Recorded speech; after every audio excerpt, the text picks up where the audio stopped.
Πολύ δύσκολη δουλειά. Δύσκολο, πολύ γεμάτο κείμενο με πολλά μηνύματα.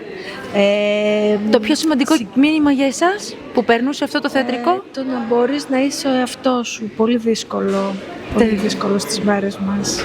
Βασικά θίγει τη διαφορετικότητα, το πώς να προσπαθήσουμε να αποδεχτούμε αυτό, να μην κρίνουμε τους άλλους και επίσης ο κάθε άνθρωπος να έχει εμπιστοσύνη στον εαυτό του, να προσπαθήσει για τα όνειρά του και για το θέμα του παιδιού προς τους γονείς. Θίγει πολλά πράγματα. Τέλεια. Εσάς, ποιο ήταν το σημαντικότερο μήνυμα για εσάς που πέρασε το συγκεκριμένη παράσταση? Όλα αυτά που είπε η Κατερίνα. Έχω παρακολουθήσει και άλλες δουλειές της Μαρίας. Νομίζω ότι αυτή τη φορά ήταν to the point. Ήταν ακριβώς το μήνυμα. Ναι. Αυτό που προσπαθούσε να πει, νομίζω, στα προηγούμενα έργα της, τώρα το έχει πετύχει η Διάννα και είναι πολύ συγκινητικό και εύστοχο. Θα την προτείνατε την παράσταση? Ασφαλώς, θέλω να φέρω τα παιδιά του σχολείου μου. Τέλεια. Σας ευχαριστούμε πάρα πολύ. Είμαι η Ανδριάννα, είμαι αρχιτέκτονας, είμαι φοιτήτρια της σχολής της Στεφάνου. Ωραία. Και είμαι και ηθοποιός παράλληλα. Εντάξει, αλλά πιστεύω ότι σήμερα ένιωσα ότι είμαι ένα παιδί. Δηλαδή ένιωσα ότι είμαι η μικρή η Ανδριάννα, αυτή που ξεκίνησε να ανακαλύπτει τη ζωή της και πώς θέλει να διαμορφωθεί. Και αυτό το οποίο με άγγιξε περισσότερο στην παράσταση αυτή είναι σε εκείνο το σημείο που είπε ότι η μαμά μου θέλει να γίνω γιατρός, όμως εγώ θέλω να γίνω καλλιτέχνης. Ήταν ένα προσωπικό βίωμα, το οποίο είχα και εγώ στην οικογένειά μου. Όμως κατάφερα τελικά να πάρω μια απόφαση για τη ζωή μου και να γίνω αρχιτέκτονας ή μάλλον καλλιτέχνης, κάτι το οποίο είναι εντελώς διαφορετικό από γιατρός. Οπότε ποιο μήνυμα θα δίνατε κι εσείς μετά από αυτή την παράσταση στα παιδιά και σε όσους θέλουν να ακολουθήσουν τα όνειρά τους?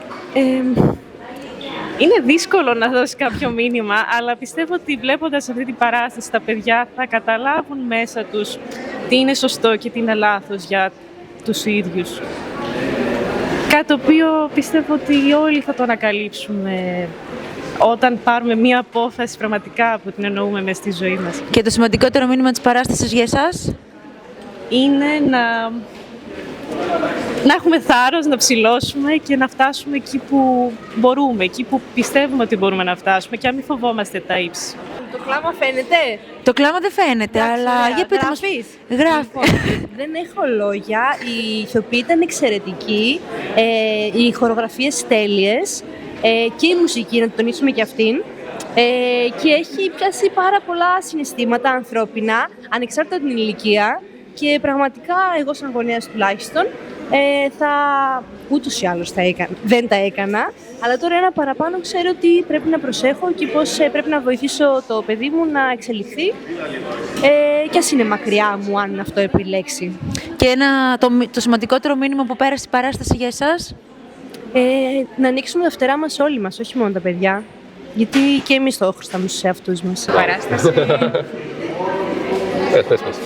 ήταν εξαιρετική και θα ήθελα να πω ότι μάλλον πρέπει να απευθύνεται στους γονείς περισσότερο από ό,τι στα παιδιά.